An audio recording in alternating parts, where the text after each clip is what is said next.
Hi everyone, welcome to ಡೀಪ್ನಿಕ್ YouTube channel. ಇವತ್ತು ನಾವು ಕ್ಲಾಸ್ 10 ಸೋಷಿಯಾಲಜಿಲಿ first chapter social stratification part 2ನ ಮಾಡ್ತಿದ್ದೀವಿ. ಸೋಷಿಯಲ್ ಸ್ಟ್ರಾಟಿಫಿಕೇಷನ್ನ ನಾವು 3 ಬ್ರಾಂಚಸಲ್ಲಿ ಡಿವೈಡ್ ಮಾಡಿದ್ವಿ. ಫಸ್ಟ್ ಬಂದು ಎಜುಕೇಷನ್, ಜೆಂಡರ್, ಅನ್ಟಚಬಿಲಿಟಿ. ಎಜುಕೇಷನ್ ಮತ್ತು ಜೆಂಡರ್ನ ಪಾರ್ಟ್ 1ಅಲ್ಲಿ ಎಕ್ಸ್ಪ್ಲೇನ್ ಮಾಡಿದ್ದೀನಿ. ಯಾರ್ಯಾರು ಇನ್ನೂ ನೋಡಿಲ್ಲ ಅದನ್ನ ಪಾರ್ಟ್ 1ನ ಡಿಸ್ಕ್ರಿಪ್ಷನ್ ಬಾಕ್ಸಲ್ಲಿ ಹಾಕಿರ್ತೀನಿ, ನೋಡ್ಕೊಂಬಂದ್ಬಿಡಿ. Going to untouchability. ಅನ್ಟಚಬಿಲಿಟಿ ಅಂದರೆ ಏನು, ಅನ್ಟಚಬಿಲಿಟಿಯಿಂದ ಆಗೋ ಪ್ರಾಬ್ಲಮ್ಸ್ ಏನು, ಅನ್ಟಚಬಲ್ಸ್ ಯಾವ್ಯಾವ ರೀತಿ ಪ್ರಾಬ್ಲಮ್ಸ್ಗೆ ಒಳಗಾಗ್ತಿದ್ದಾರೆ, ಎಲ್ರಿಗೂ ಎಜುಕೇಷನ್ ಸಿಗ್ತಿತ್ತಾ, ಆಗಿನ ಕಾಲದಲ್ಲಿ ಸಿಗ್ತಿತ್ತಾ ಅಥವಾ ಈಗಲೂ ಸಿಗ್ತಿದೆಯಾ ಇಲ್ವಾ, ಪ್ರಾಪರ್ಟಿ ರೈಟ್ಸ್. ಇವಾಗ ಅನ್ಟಚಬಲ್ಸು ಅವ್ರದ್ದೇ ಒಂದು ಹೊಲನ ಓನ್ ಮಾಡ್ಬೋದಿತ್ತಾ, ಅವರು ಜಮೀನ್ದಾರರಾಗಿ ಬಾಳ್ಬೋದಿತ್ತಾ, ಪೊಲಿಟಿಕಲ್ ಪಾರ್ಟಿಸಿಪೇಷನ್ ರೈಟ್ಸ್, ಎಲೆಕ್ಷನ್ಸಲ್ಲಿ ನಿಂತ್ಕೋಬೋದಿತ್ತಾ, ವೋಟ್ ಹಾಕ್ಬೋದಿತ್ತಾ. ಅದನ್ನೆಲ್ಲ ನಾವು ಈ ಪಾರ್ಟಲ್ಲಿ ಇವತ್ತು ನೋಡೋಣ, ಓಕೆನಾ. ಇದನ್ನ ಅನ್ಟಚಬಿಲಿಟಿನ ಒಂಚೂರು ಬ್ರೀಫಾಗಿ ಎಕ್ಸ್ಪ್ಲೇನ್ ಮಾಡಿದ್ದಾರೆ. ಅನ್ಟಚಬಿಲಿಟಿ. ವೇದಿಕ್ ಪೀರಿಯಡ್ ಇತ್ತಲ್ವಾ, ವೇದಿಕ್ ಪೀರಿಯಡಲ್ಲಿ ನಮ್ಮ ಸೊಸೈಟಿನ ಹೇಗೆ ಡಿವೈಡ್ ಮಾಡಲಾಗಿತ್ತು ಅಂದರೆ ಬ್ರಾಹ್ಮಣರು, ಕ್ಷತ್ರಿಯರು, ವೈಶ್ಯರು, ಶೂದ್ರರು ಮತ್ತು ಲಾಸ್ಟ್ ಬಂದು ಅನ್ಟಚಬಲ್ಸ್. ಬ್ರಾಹ್ಮಣರು ತುಂಬ ಅಪ್ಪರ್ ಕ್ಲಾಸು, ಅವ್ರ ಕೆಳಗಡೆ ಕ್ಷತ್ರಿಯರು, ಅವ್ರ ಕೆಳಗಡೆ ವೈಶ್ಯರು, ಅವ್ರ ಕೆಳಗಡೆ ಶೂದ್ರರು, ಅವ್ರ ಕೆಳಗಡೆ ಅನ್ಟಚಬಲ್ಸು. ಅನ್ಟಚಬಲ್ಸ್ನ ಮನುಷ್ಯರು ಅಂತ ಕನ್ಸಿಡರೇ ಮಾಡ್ತಿರ್ಲಿಲ್ಲ. ಅವ್ರ ಕೈಲಿ ಯಾವ್ಯಾವ ರೀತಿ ಕೆಟ್ಟ ಕೆಲಸ ಮಾಡಿಸೋರು ಅಂದರೆ ಈ ಚರಂಡಿ ಕ್ಲೀನ್ ಮಾಡಿಸೋದು, ಯಾವ್ಯಾವ ರೀತಿ ಕೆಟ್ಟ ಕೆಲಸ ಆಗ್ತಿತ್ತು ಅದನ್ನೆಲ್ಲನೂ ವೇದಿಕ್ ಪೀರಿಯಡಲ್ಲಿ ಅನ್ಟಚಬಲ್ಸ್ ಕೈಯಿಂದನೇ ಮಾಡಿಸ್ತಿದ್ರು. ಡಾಕ್ಟರ್ ಅಂಬೇಡ್ಕರ್ ಈ ರೀತಿ ಅನ್ಟಚಬಲ್ಸಿಗೆ ಕೊಡ್ತಿರೋ ಹಿಂಸೆ ಬಗ್ಗೆ ಒಂದು ಕ್ವೆಶನ್ ಕೇಳಿದ್ದಾರೆ. ಏನಪ್ಪ ಅಂದರೆ ಅದು ಇಲ್ಲಿ ಕೊಟೇಶನಲ್ಲಿ ಹಾಕಿದ್ದೀನಿ ನೋಡಿ. An analysis of why a group of people stayed outside the village, whether they came from outside or were pushed outside. ಇಲ್ಲಿ ಅಂಬೇಡ್ಕರ್ ಕೇಳ್ತಿದ್ದಾರೆ, ಒಂದು ವರ್ಗನ, ಒಂದು ಸಮಾಜದ ವರ್ಗನ ಅಥವಾ ಒಂದು ಗುಂಪನ್ನು ಊರಿಂದ ಈಚೆ ಏಕೆ ಇರಿಸಿದ್ರಿ, ಏನಕ್ಕೆ ನೀವು ಅವ್ರನ್ನ ಊರಿಂದ ಈಚೆ ಇರಿಸಿದ್ರಿ, ಅವರು ಬೇರೆ ಊರಿಂದ ಬಂದರು ಅಂತನಾ ಅಥವಾ ನೀವೇ ಅವ್ರನ್ನ ಊರಿಂದ ತಳ್ಳಿಬಿಟ್ರಾ ಅಂತ ಕ್ವೆಶನ್ ಕೇಳ್ತಿದ್ದಾರೆ. ಆ ಗ್ರೂಪ್ ಆಫ್ ಪೀಪಲ್, ಆ ಒಂದು ವರ್ಗನೇ ಅನ್ಟಚಬಲ್ಸು. ಅನ್ಟಚಬಲ್ಸ್ನ ಮನಸ್ಸಲ್ಲಿ ಇಟ್ಕೊಂಡು ಕೇಳ್ತಿದ್ದಾರೆ, ಏನಕ್ಕೆ ಅನ್ಟಚಬಲ್ಸ್ನ ಊರಿಂದ ಹೊರಗಡೆ ಇರಿಸಿದ್ರಿ, ಅವರು ಬೇರೆ ಊರಿಂದ ಬಂದರು ಅಂತ ಹೊರಗಡೆ ಇರಿಸಿದ್ರ ಅಥವಾ ನೀವೇ ಹೊರಗಡೆ ತಳ್ಳಿಬಿಟ್ರಾ ಅಂತ ಕೇಳ್ತಿದ್ದಾರೆ. ಹಾಗೆ ನೆಕ್ಸ್ಟ್ ಮಹಾತ್ಮ ಗಾಂಧೀಜಿನೂ ಒಂದು ಕ್ವೆಶನ್ ರೈಸ್ ಮಾಡಿದ್ದಾರೆ. Untouchability is a heinous expression of caste system, it is a hatefullest expression of caste. Untouchability, ಅಸ್ಪೃಶ್ಯತೆ ಏನಿದೆಯಲ್ಲ, ಇದು ಏನೊಂದು ಕೆಟ್ಟದಾದಂತಹ ಎಕ್ಸ್ಪ್ರೆಷನ್ ಇದೆ. ಜಾತಿಲಿ ಏನು ತುಂಬ ಕೆಟ್ಟದಾಗಿ, ಏನು ತುಂಬ ದರಿದ್ರವಾಗಿ ಮಾಡ್ಬೋದು ಅಂದರೆ ಅದೇ ಈ ಅನ್ಟಚಬಿಲಿಟಿ. ಹೇಗೆ ಒಂದು ಸಮಾಜದ ವರ್ಗನ ನೀವು ಅವ್ರನ್ನ ಮುಟ್ಲೇಬಾರ್ದು ಅಂತ ಕನ್ಸಿಡರ್ ಮಾಡ್ತೀರಾ, ಅವ್ರ ಕೈಲಿ ಹೇಗೆ ಈ ರೀತಿ ಕೆಟ್ಟ ಕೆಲಸ ಮಾಡ್ತಿದ್ದೀರಾ ಅಂತ, ಕೆಟ್ಟ ಕೆಲಸ ಮಾಡಿಸ್ತಿದ್ದೀರಾ ಅಂತ ಕ್ವೆಶನ್ ಮಾಡಿದ್ದಾರೆ, ಓಕೆನಾ. ಈ ಅನ್ಟಚಬಿಲಿಟಿಯಿಂದ ಆಗ್ತಿದ್ದಂಥ ಪ್ರಾಬ್ಲಮ್ಸ್ಗಳೇನು, ಅನ್ಟಚಬಲ್ಸ್ಗಂತೂ ಇದರಿಂದ ತುಂಬ ಪ್ರಾಬ್ಲಮ್ ಆಗ್ತಿತ್ತು. ಏನೇನದು ಅಂದರೆ lowest position in the society, ಅವ್ರಿಗೆ ಸಮಾಜದಲ್ಲಿ ತುಂಬ ಕೆಳಗಿನ ಸ್ಥಾನ ಸಿಗ್ತಿತ್ತು. ಅಂದರೆ ಅವರೇ ತುಂಬ ಕಡು ಬಡವರಾಗಿರ್ತಿದ್ರು, ತುಂಬ ಸಮಸ್ಯೆಗೊಳಗಾಗ್ತಿದ್ರು. ಇದನ್ನ ಮನುಸ್ಮೃತಿ ಅಂದರೆ ಇದೊಂದು ಧರ್ಮಶಾಸ್ತ್ರದಲ್ಲಿ ಏನು ಹೇಳಿದ್ದಾರೆ, anyone who touches untouchables had to undergo purification several times. ಯಾರಾದರೂ ಒಬ್ಬರು ಮೇಲ್ಜಾತಿಯವರು, ಬ್ರಾಹ್ಮಣನೋ ಕ್ಷತ್ರಿಯನೋ ಯಾರೋ ಇವಾಗ ಅನ್ಟಚಬಲ್ಸ್ನ ಟಚ್ ಮಾಡಿಬಿಟ್ರು ಅಂದರೆ ಅವ್ರನ್ನ ತುಂಬ ಸತಿ ಪ್ಯೂರಿಫಿಕೇಷನ್ ಮಾಡ್ಕೋಬೇಕಿತ್ತು. ಈ ಗಂಜುಳ ತೊಗೊಂಡು ಪ್ಯೂರಿಫಿಕೇಷನ್ ಮಾಡೋದು, ಎಷ್ಟೊಂದು ಸತಿ ಸ್ನಾನ ಮಾಡಿಕೊಂಡು ಅವ್ರನ್ನವರು ಶುದ್ಧ ಮಾಡ್ಕೋಬೇಕಿತ್ತು ಅಂತ ಮನುಸ್ಮೃತಿಯಲ್ಲೇ ಹೇಳಿದ್ದಾರೆ. ಇದು ತಪ್ಪಲ್ವಾ? ಇದನ್ನ ಇನ್ನೊಂದು ಧರ್ಮಶಾಸ್ತ್ರದಲ್ಲಿ ಕೂಡ ಹೀಗೆ ಹೇಳಿದ್ದಾರೆ. Vyaghrapada Smriti. If a touchable person comes in contact with in a small distance with a untouchable person should purify with bath. ಇವಾಗ ನಾನೊಬ್ಬಳು ಅನ್ಟಚಬಲ್ ಅಂದ್ಕೊಳ್ಳಿ, ನಾನು ತುಂಬ ಕೆಳಜಾತಿಯವಳು. ಇವಾಗ ಯಾರೋ ಬ್ರಾಹ್ಮಣ ಹೆಂಗಸು ಬಂದು ನನ್ನ ಟಚ್ ಮಾಡಿಬಿಟ್ಲು ಅಂತ ಅಂದರೆ ಏನು ಮಾಡಬೇಕಿತ್ತು, ನನ್ನ ಟಚ್ ಮಾಡೋದು ಇನ್ನೂ ದೂರದ ಮಾತು. ನಾನು ಎಲ್ಲೋ ಇಲ್ಲಿ ನಿಂತಿದ್ದೀನಿ, ಆ ಬ್ರಾಹ್ಮಣ ಹೆಂಗಸು ಬಂದು ಇಲ್ಲಿ ನಿಂತಿದ್ದಾಳೆ ಅಂತ ಅಂದರೆ ಆ ಬ್ರಾಹ್ಮಣ ಹೆಂಗಸು ಅವಳು ತುಂಬ ಸಲ ಶುದ್ಧ ಮಾಡ್ಕೋಬೇಕಿತ್ತು ಸ್ನಾನ ಮಾಡಿಕೊಂಡು.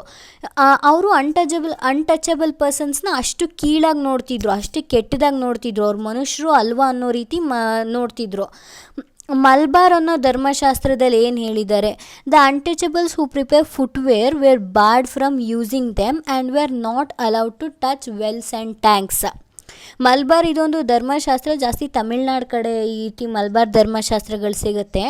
ಅನ್ಟಚಬಲ್ಸ್ ಏನಿದಾರಲ್ಲ ಅವರು ಚಪ್ಪಲಿಗಳನ್ನ ತಯಾರು ಮಾಡ್ತಿದ್ರು, ಆದರೆ ಆ ಚಪ್ಪಲಿಗಳನ್ನ ಅವರು ಯೂಸ್ ಮಾಡೋ ಹಾಗಿರಲಿಲ್ಲ. ಏನಕ್ಕೆ? ಅವರು ಕೆಳಜಾತಿಯವರು ಅಂತ. ಆಮೇಲೆ ಅವರು ವೆಲ್ಸ್, ಬಾವಿಗಳನ್ನ, ಟ್ಯಾಂಕ್ಗಳನ್ನ ಕೂಡ ಯೂಸ್ ಮಾಡೋ ಆಗಿರಲಿಲ್ಲ. ಇವಾಗ ನೀವು ಊರುಗಳ ಕಡೆ ನೋಡ್ಬೋದು, ಬಾವಿಗಳು, ಟ್ಯಾಂಕ್ಗಳೆಲ್ಲ ಇರ್ತವೆ. ಎಲ್ಲರೂ ಎಷ್ಟೊಂದು ಮನೆಗೆ ನೀರು ಸಪ್ಲೈ ಆಗೋದು ಟ್ಯಾಂಕ್ಗಳಿಂದನೇ. ಆದರೆ ಟ್ಯಾಂಕ್ಗಳನ್ನೇ ಯೂಸ್ ಮಾಡೋ ಹಾಗೆ ಇರ್ತಿರ್ಲಿಲ್ಲ. ಕಾಮನ್ ಫೆಸಿಲಿಟೀಸು, ಈ ರೋಡ್ಸ್ನು ಯೂಸ್ ಮಾಡೋ ಹಾಗಿರಲಿಲ್ಲ. ಸೊ ಅವ್ರನ್ನ ಎಲ್ಲದ್ರಿಂದನೂ ಬ್ಯಾನ್ ಮಾಡಿಬಿಟ್ಟಿದ್ರು. ಬಿ ಕುಪ್ಪಸ್ವಾಮಿ ಇವರು ಒಬ್ಬರು ಸೋಷಿಯಾಲಜಿಸ್ಟ್. ಇವ್ರೇನು ಹೇಳಿದ್ದಾರೆ? Touchables were expected to carry night soil, dead animals and other filthy jobs. ಈ ಕೆಳಜಾತಿಯವರು ಈ ಕೆಳಜಾತಿ ವರ್ಗ ಏನಿದೆಯಲ್ಲ, ಇವ್ರ ಕೈಲಿ ತುಂಬ ಹೀನಾಯವಾದ ಕೆಲಸಗಳನ್ನು ಮಾಡಿಸೋರು. ಇವ್ರಿಗೆ ಯಾವತ್ತೂ ಹೈ ಲೆವೆಲ್ ಜಾಬ್ಗಳನ್ನ ಕೊಡ್ತಾನೇ ಇರಲಿಲ್ಲ. ಸತ್ತೋದ ಪ್ರಾಣಿಗಳ ದೇಹನ ತೊಗೊಂಡೋಗಿ ಹೂತಾಕೋದು, ಆಮೇಲೆ ಚರಂಡಿ ಕ್ಲೀನ್ ಮಾಡೋದು, ಬರೀ ಇಂಥ ಕೆಲಸನೇ ಕೊಡ್ತಿದ್ರು ಅಂತ ಹೇಳಿದ್ದಾರೆ. ಆಮೇಲೆ ಈ ಅನ್ಟಚಬಲ್ಸ್ ಎಜುಕೇಷನ್ ಹೇಗೆ ನಡೀತಿತ್ತು? ಅನ್ಟಚಬಲ್ಸ್ಗೆ ಯಾವ ರೀತಿ ಎಜುಕೇಷನ್ ಸಿಗ್ತಿತ್ತು ಅಂದರೆ, ಎಜುಕೇಷನ್ ಸಿಗ್ತಾನೇ ಇರಲಿಲ್ಲ ಅನ್ಟಚಬಲ್ಸ್ಗೆ. ಅವರು ವೇದಿಕ್ ರೆಸಿಟೇಷನ್, ಇವಾಗ ಮಹಾಭಾರತ, ರಾಮಾಯಣ ಅಂತಹ ಗ್ರಂಥಗಳನ್ನು ಯಾರಾದರೂ ಹೇಳ್ಕೊಡ್ತಾ ಇದ್ದರೆ, ಯಾರಾದರೂ ಗುರು ಹೇಳ್ಕೊಡ್ತಾ ಇದ್ದರೆ ಅದನ್ನ ಕೇಳೋ ಹಾಗೆ ಕೂಡ ಇರಲಿಲ್ಲ. ಕಲಿಯೋದು ದೂರದ ಮಾತು, ಕೇಳೋ ಕೂಡ ಇರಲಿಲ್ಲ. Learning Sanskrit was not allowed. ಆಗಿನ ಕಾಲದ ಪ್ರಾಮುಖ್ಯವಾದ ಭಾಷೆ ಅಂದರೆ ಸಂಸ್ಕೃತ, ಅದನ್ನ ಕಲಿಯೋ ಹಾಗೆ ಇರಲಿಲ್ಲ. ಹಾಗೆ ಇವರು ಮಾತಾಡೋ ಹಾಗೂ ಇರಲಿಲ್ಲ. Learning religious text wear not allowed. ಈ ಧರ್ಮಶಾಸ್ತ್ರಗಳನ್ನ ಇವರು ಕಲಿಯೋ ಹಾಗಿರಲಿಲ್ಲ. ಯಾವತ್ತೂ ಇದ್ರ ಮಧ್ಯೆ ತಲೆ ಹಾಕೋಗಿರಲಿಲ್ಲ. ನನಗೆ ಹೇಳ್ಕೊಡಿ ಅಂತಲೂ ಕೇಳೋ ಆಗಿರಲಿಲ್ಲ, ಅವ್ರು ಕಲಿಯೋ ಹಾಗೂ ಇರಲಿಲ್ಲ. Not allowed to mix with touchable children.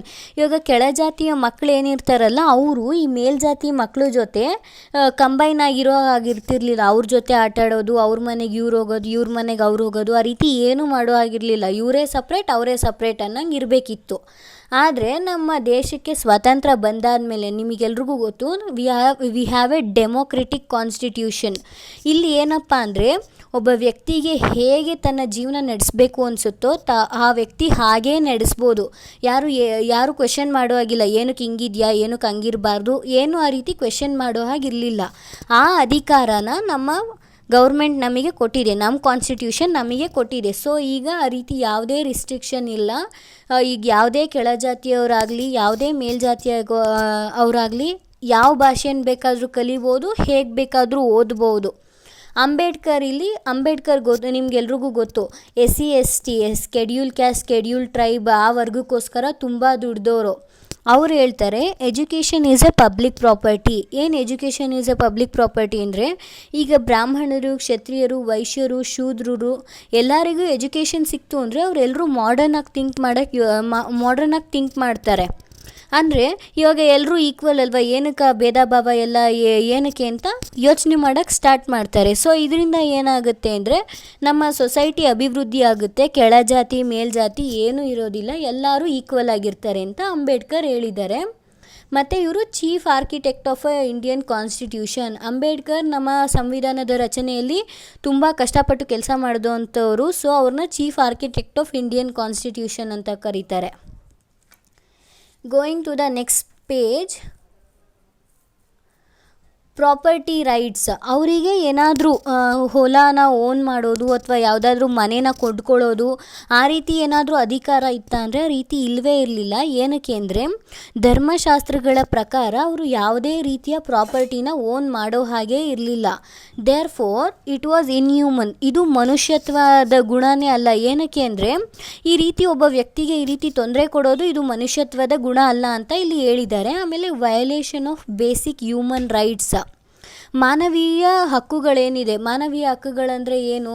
ಇವಾಗ ನಮಗೆ ಇಷ್ಟ ಬಂದಾಗ ನಾವು ಬದುಕ್ತೀವಿ. ರೈಟ್ ಟು ಲೈಫ್ ಇದೊಂದು ಬೇಸಿಕ್ ಹ್ಯೂಮನ್ ರೈಟ್ಸು. ಇದನ್ನ ಯಾವ ಸಂವಿಧಾನದಲ್ಲೂ ಕೊಡಬೇಕಾಗಿಲ್ಲ. ಇದೊಂದು ಬೇಸಿಕ್ ಹ್ಯೂಮನ್ ರೈಟ್ ಅಲ್ವಾ. ನಾವು ಹೇಗೆ ಬಾಳಬೇಕು ಅನ್ನೋದು ನಮ್ಮ ಇಚ್ಛೆ, ಅದೊಂದು ಬೇಸಿಕ್ ಹ್ಯೂಮನ್ ರೈಟು. ಸೊ ಅದನ್ನ ಕೂಡ ಅವರಿಗೆ ಕೊಡ್ತಿರ್ಲಿಲ್ಲ. Political participation rights. ಅವರು ಎಲೆಕ್ಷನ್ಸಲ್ಲಿ ಕಂಟೆಸ್ಟ್ ಮಾಡ್ಬೋದಿತ್ತಾ ಅಥವಾ ಎಲೆಕ್ಷನ್ಸಲ್ಲಿ ವೋಟ್ ಮಾಡ್ಬೋದಿತ್ತಾ ಅಂದರೆ, ಸ್ವಾತಂತ್ರ್ಯ ಬರೋದಕ್ಕಿಂತ ಮುಂಚೆ ಅವ್ರು ಎಲೆಕ್ಷನ್ಸಲ್ಲಿ ಪಾರ್ಟಿಸಿಪೇಟ್ ಮಾಡೋ ಹಾಗೆ ಇರಲಿಲ್ಲ. ಅವ್ರು ಎಲೆಕ್ಷನ್ಸಿಗೆ ನಿಂತ್ಕೊಳ್ಳೋದಿರಲಿ, ಓಟ್ ಹಾಕೋಕ್ಕೂ ಅವ್ರಿಗೆ ಪರ್ಮಿಷನ್ ಕೊಡ್ತಿರಲಿಲ್ಲ. ಆದರೆ ಅಂಬೇಡ್ಕರ್ ಅವರ ಎಫರ್ಟ್ಗಳು ನಿರಂತರವಾಗಿ ಅವರು ಶ್ರಮಿಸ್ತಾನೆ ಹೋಗ್ತಾರೆ ಈ ವರ್ಗಕ್ಕೋಸ್ಕರ. ಸೊ ಆವಾಗ ಏನಾಗುತ್ತೆ ಅಂದರೆ ಆ್ಯಸ್ ಎ ರಿಸಲ್ಟ್ ಅವರಿಗೆ ಪೊಲಿಟಿಕ್ಸಲ್ಲಿ ತುಂಬ ಆಪರ್ಚುನಿಟಿ ಸಿಗುತ್ತೆ. SC ST ಈ ಲೋ ಕ್ಯಾಸ್ಟ್ ಜನಗಳಿಗೆಲ್ಲ ತುಂಬ ಒಳ್ಳೆ ಅವಕಾಶಗಳು ಸಿಗುತ್ತೆ, ರಿಸರ್ವೇಷನ್ಗಳು ಸಿಗುತ್ತೆ. ಏನು ರಿಸರ್ವೇಷನ್ ಅಂದರೆ ಅವ್ರಿಗೋಸ್ಕರ ಮೀಸಲಾತಿ ಇರಿಸಲಾಗ್ತಿತ್ತು. ಎಜುಕೇಷನ್ ಡಿಪಾರ್ಟ್ಮೆಂಟಲ್ಲಿ, ಉದ್ಯೋಗ ಅವಕಾಶ, ಇವಾಗ ಏನಾದರೂ ಕೆಲಸ ಸಿಗೋದ್ರಲ್ಲಿ, ಪೊಲಿಟಿಕ್ಸಲ್ಲಿ ಎಲ್ಲದರಲ್ಲೂ SC STಗೆ ರಿಸರ್ವೇಷನ್ ಇದ್ದೇ ಇದೆ ಅನ್ನೋ ಥರ ಕಾನೂನು ಜಾರಿಗೊಳಿಸಿದ್ರು. ಯಾವ್ಯಾವ ಕಾನೂನುಗಳನ್ನ ಜಾರಿಗೊಳಿಸಿದ್ರು ಈ ವಿಷಯದ ಮೇಲೆ ಅಂತ ಅಂದರೆ, ಈ ಅನ್ಟಚಬಲ್ಸ್ನ ಕುರಿತು ಅಂತ ಅಂದರೆ, ಇಂಡಿಯನ್ ಆ್ಯಕ್ಟ್ ಆಫ್ 1935. ಈ ಆ್ಯಕ್ಟಲ್ಲಿ ಏನು ಅಂದರೆ, ಇದು ಬ್ರಿಟಿಷರು ಏನು ಮಾಡಿದ್ದು ಅಂದರೆ ಇಂಡಿಯನ್ಸ್ನ ಫೋರ್ಸ್ ಮಾಡಿದ್ದು ಈ ರೀತಿ ಕಾನ್ಸ್ಟಿಟ್ಯೂಷನ್ನ ತರೋದಕ್ಕೆ. ಈ ಅನ್ಟಚಬಲ್ಸ್, ಈ ಕೆಳಜಾತಿಯವ್ರು ಏನಿದಾರಲ್ಲ ಅವರೆಲ್ಲರೂ SC ಮತ್ತು ST ಅಂತ ಟರ್ಮ್ ಮಾಡಿದ್ರು. ಅಂದರೆ ಸ್ಕೆಡ್ಯೂಲ್ ಕ್ಯಾಸ್ಟ್ ಮತ್ತು ಸ್ಕೆಡ್ಯೂಲ್ ಟ್ರೈಬ್ ಅಂತ ಅವ್ರಿಗೊಂದು ಹೆಸರು ಕೊಟ್ಟರು. ಆರ್ಟಿಕಲ್ 17 ಪ್ರಕಾರ ಪ್ರೊಹಿಬಿಟ್ಸ್ ಅನ್ಟಚಬಿಲಿಟಿ. ಈ ಅನ್ಟಚಬಿಲಿಟಿ ಅನ್ನೋದು ಸಮಾಜದಲ್ಲಿ ಇರಲೇಬಾರ್ದು, ಅಸ್ಪೃಶ್ಯತೆ ಎಲ್ಲೂ ಇರಬಾರ್ದು. ಇವಾಗ ಸ್ಕೂಲಿಗೆ ಎಷ್ಟೊಂದು ಜನ ಮಕ್ಕಳು ಬರ್ತಾರೆ ಅಂದರೆ ಯಾವುದೇ ಟೀಚರ್ ಕೂಡ ಅವ್ರನ್ನ ಭೇದ ಭಾವ ಮಾಡೋದಿಲ್ಲ. ನೀನು ಈ ಜಾತಿಯವನು ಮುಂದೆ ಬಾ, ಕೆಳಜಾತಿಯವನು ಹಿಂದೆ ಹೋಗಿ, ಆ ರೀತಿ ಏನು ಇವಾಗ ಹೇಳೋ ಹಾಗಿಲ್ಲ. ಆರ್ಟಿಕಲ್ 17 ಇದ್ರ ಮೇಲೆ ನಾವು ಕೇಸ್ ಬುಕ್ ಮಾಡ್ಬೋದು ಆ ರೀತಿ ಏನಾದರೂ ನಡೆದ್ರೆ. Untouchability offence act. ಈ ಅನ್ಟಚಬಿಲಿಟಿನ ಪ್ರಾಕ್ಟೀಸ್ ಮಾಡೋದು, ಇವಾಗ ನಾನು ಹೇಳಿದ್ನಲ್ಲ ಆ ರೀತಿ ಯಾರಾದರೂ ಪ್ರಾಕ್ಟೀಸ್ ಮಾಡಿದ್ರೆ ನಮ್ಮ ಸಮಾಜದಲ್ಲಿ ಅವ್ರ ಮೇಲೆ ನಾವು ಕೇಸ್ ಹಾಕ್ಬೋದು. ಈ ರೀತಿ ಕಾನೂನು 1955 ಜಾರಿಗೆ ಬಂತು. Protection of civil rights act. Protection of civil rights act ಅಂದ್ರೇನು? ಇವಾಗ ಈ ಬ್ರಾಹ್ಮಣ, ಕ್ಷತ್ರಿಯ ಎಲ್ಲ ವರ್ಗಗಳನ್ನೂ ಕಿತ್ತಾಕ್ಬಿಟ್ಟು ಎಲ್ರೂ ಸಾರ್ವಜನಿಕರು ಅಂತ ಕರೆದ್ರು, ಎಲ್ರೂ ಸಿವಿಲಿಯನ್ಸ್ ಅಂತ ಕರೆದ್ರು. ಏನು ಸಿವಿಲಿಯನ್ಸ್ ಅಂದರೆ ಎಲ್ಲರೂ ಈಕ್ವಲ್, ಎಲ್ಲರನ್ನೂ ನಾವು ಪಬ್ಲಿಕ್ ಅಂತ ತೊಗೊತಿದ್ದೀವಿ ಅಂತ ಒಂದು ಲಾ ಮಾಡಿದ್ರು. ಅದರಲ್ಲೇನು ಅಂದರೆ ಎಲ್ಲ ಸಾರ್ವಜನಿಕರ ಹಕ್ಕನ್ನು ಎತ್ತಿ ಹಿಡಿತೀವಿ ಅಂತ, ಯಾರಿಗೂ ಮೋಸ ಆಗೋದಿಲ್ಲ, ಯಾರನ್ನೂ ಮೇಲ್ಜಾತಿ ಕೆಳಜಾತಿ ಅಂತ ಭೇದ ಭಾವ ಇರೋದಿಲ್ಲ ಅಂತ ಒಂದು ಕಾನೂನು ಜಾರಿಗೊಳಿಸಿದ್ರು. ಯಾವಾಗ? 1976 1976 ಈ ಆ್ಯಕ್ಟು ಪ್ರಾಕ್ಟೀಸಿಗೆ ಬಂತು. ಮತ್ತು SC ST ಆ್ಯಕ್ಟ್. ಈ ಸ್ಕೆಡ್ಯೂಲ್ ಕ್ಯಾಸ್ಟ್ ಮತ್ತು ಸ್ಕೆಡ್ಯೂಲ್ ಟ್ರೈಬ್ಗೋಸ್ಕರನೇ ಒಂದು ಆ್ಯಕ್ಟ್ ಹಾಕ್ತಾರೆ. ಅದರಲ್ಲಿ ಏನೇನು ಅಂದರೆ ರಿಸರ್ವೇಷನ್ ಕೊಡ್ತಾರೆ, ಅಂದರೆ ಅವ್ರಿಗೋಸ್ಕರ ಮೀಸಲಾತಿ ಇರಿಸ್ತಾರೆ, ಅವ್ರಿಗೋಸ್ಕರ ಒಂದು ಸ್ಪೆಷಲ್ ಸೀಟ್ಸ್ಗಳನ್ನ ಉಳಿಸ್ತಾರೆ. ಅದು ಪೊಲಿಟಿಕ್ಸ್, ರಾಜಕಾರಣದಲ್ಲಿ, ವಿದ್ಯಾಭ್ಯಾಸದಲ್ಲಿ ಮತ್ತು ಎಂಪ್ಲಾಯ್ಮೆಂಟ್, ಉದ್ಯೋಗಾವಕಾಶದಲ್ಲಿ ಎಲ್ಲದರಲ್ಲೂ ಅವ್ರಿಗೋಸ್ಕರ ಅಂತ ಒಂದು ಸಣ್ಣ ಪರ್ಸೆಂಟೇಜ್ ಉಳಿಸಿಟ್ಟಿರ್ತಾರೆ. ಸೊ ಈ ರಿಸರ್ವೇಷನ್ ಕೂಡ ಜಾರಿಗೆ ಬಂದಿದ್ದು 1989. ಸೊ ದೇರ್ಫೋರ್ ಇವಾಗ ಇಷ್ಟೊಂದೆಲ್ಲ ಎಫರ್ಟ್ಸ್ಗಳ ನಂತರ ಈ SC ST ಆ ಥರ ಏನೂ ಇಲ್ಲ, ಇವಾಗ ಎಲ್ರಿಗೂ ಈಕ್ವಲ್ ಆಪರ್ಚುನಿಟೀಸ್ ಸಿಗ್ತಿದೆ. ಇದೊಂದು ಗುಡ್ ಸೈನ್, ನಮ್ಮ ಸಮಾಜ ಅಭಿವೃದ್ಧಿ ಆಗ್ತಿದೆ ಅನ್ನೋದಕ್ಕೆ ಇದೊಂದು ಇಂಪಾರ್ಟೆಂಟ್ ಪಾಯಿಂಟ್ ಆಗುತ್ತೆ. ಸೊ ಇಲ್ಲಿಗೆ ಈ ಚಾಪ್ಟ್ರು ಮುಗೀತು. ವಿಡಿಯೋ ಇಷ್ಟ ಆದರೆ ಲೈಕ್ ಮಾಡಿ, ಶೇರ್ ಮಾಡಿ, ಕಮೆಂಟ್ ಮಾಡಿ, ಹಾಗೆ ತಪ್ಪದೆ ಸಬ್ಸ್ಕ್ರೈಬ್ ಮಾಡಿ. ನಿಮಗೆ ನೆಕ್ಸ್ಟ್ ಯಾವ ವಿಡಿಯೋ ಬೇಕು ಅನ್ನೋದನ್ನ ಕಮೆಂಟ್ ಸೆಕ್ಷನಲ್ಲಿ ಹಾಕಿ.